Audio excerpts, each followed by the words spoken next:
നമ്മൾക്ക് കാന്താരി വെച്ച് ഒരു നെത്തോലി പീര വെച്ചാലോ? വയ്ക്കാം. ഹൈ ഡിയേഴ്സ്, നമുക്കിന്നൊരു സ്പെഷ്യൽ നെത്തോലി പീര വെച്ചാലോ? അതിനായിട്ട് ഞാൻ നെത്തോലി എടുത്തിട്ടുണ്ട്. അപ്പം നെത്തോലിയെക്കുറിച്ച് നിങ്ങൾക്ക് എല്ലാവർക്കും അറിയാമല്ലോ, വളരെയധികം പോഷക ഗുണമുള്ള ഒരു മീനാണ് നെത്തോലി. കാൽസ്യത്തിൻ്റെയൊക്കെ വളരെ റിച്ചായിട്ടുള്ള ഒരു മീനാണ്. അപ്പോൾ നെത്തോലി അത്ര ചെറിയ മീനൊന്നും അല്ല കേട്ടോ. അപ്പോൾ നമുക്കിന്ന് അതിലും വലിയ ഹെൽത്തി ആയിട്ട് നമുക്കിത് ഉണ്ടാക്കാം. അപ്പോൾ നമ്മൾ ഇവിടെ ചെടിയിൽ നിന്ന് കാന്താരിയൊക്കെ പറിച്ചെടുത്തിട്ടുണ്ട് കേട്ടോ. കാന്താരിയൊക്കെ എടുത്തു, വെളുത്തുള്ളി 2 അല്ലി എടുത്തു, ഇഞ്ചി എടുത്തു, പിന്നെ എന്താ നമ്മൾ വാളൻപുളിയാണ് ഇടുന്നത്. പിന്നെ നമ്മുടെ തേങ്ങ എടുത്തു. തേങ്ങയുടെ കൂടെ എന്താണ് നമ്മുടെ ഉലുവാപ്പൊടി, കുറച്ച് ഉലുവാപ്പൊടി, കുറച്ച് നമ്മുടെ മഞ്ഞൾപ്പൊടി, പിന്നെ നമ്മുടെ ചെറിയ ഉള്ളിയൊക്കെ യഥേഷ്ടം ഇടാം. ഓക്കെ, ചെറിയ ഉള്ളി, കറിവേപ്പില, ഉപ്പ് ആവശ്യത്തിന് ഇട്ടിട്ടുണ്ട് കേട്ടോ. അപ്പോൾ ഇത് നമുക്ക് ജസ്റ്റ് ഒന്ന് ചതച്ചിട്ട് വരാം. ഒന്ന് അരയ്ക്കരുത്, ജസ്റ്റ് ചതക്കിയാകാവും.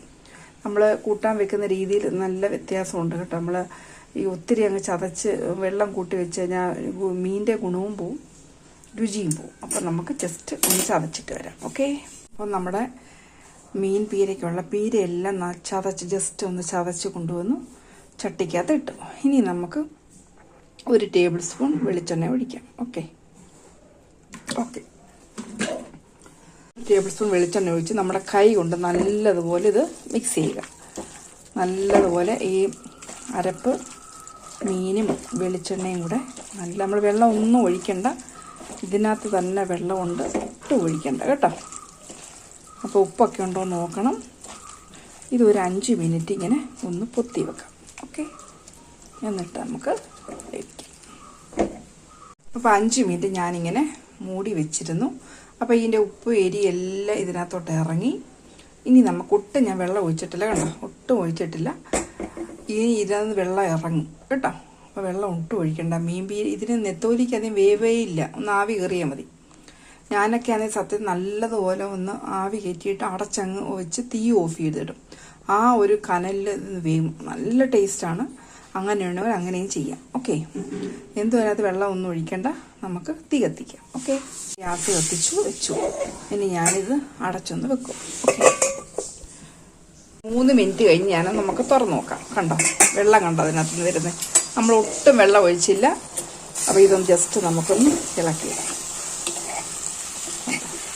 ഇനി നമുക്കെന്താ പറയുക, തീ അങ്ങ് ഓഫ് ചെയ്യാം. ഇനി ഈ നല്ല ചൂടായ ചട്ടി ഇതിനകത്ത് കിടന്ന് ഈ ബാക്കിയുള്ളതുകൂടെ, ഈ ഒരു വശം മൊത്തം വെന്ത്, ഇനി നമുക്കൊന്ന് മൂടി പൊത്തി വെച്ച് ബാക്കിയുള്ളതുകൂടെ വെന്തോളൂ. അതാണ് നമ്മൾ പണ്ട് ഈ കനലിൽ കിടന്ന് വേവെന്ന് പറയത്തില്ലേ. ഇനി നമുക്ക് ആ നല്ലതുപോലെ വെന്തോളൂ. ഓക്കെ, ഇതങ്ങ് അടച്ചു വെക്കുക, ഗ്യാസ് ഓഫ് ചെയ്യുക.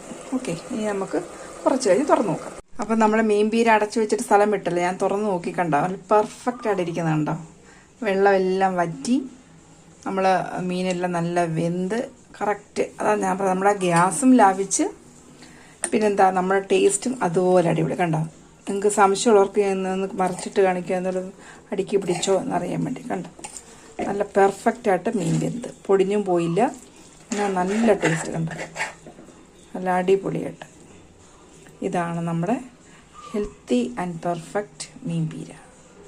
ഓക്കെ, എല്ലാവർക്കും ഇഷ്ടപ്പെട്ടെന്ന് കരുതുന്നു. പ്രത്യേകിച്ച് നമ്മുടെ ഈ കാന്താരി വെച്ചിട്ടുള്ള മീൻ പീര വളരെ ഹെൽത്തിയാണ്. എല്ലാവരും ഇതൊന്ന് ചെയ്ത് നോക്കുക. ചെയ്തിട്ട് എന്താണ് വിലയേറിയ ഫീഡ്ബാക്ക് അറിയിക്കുക.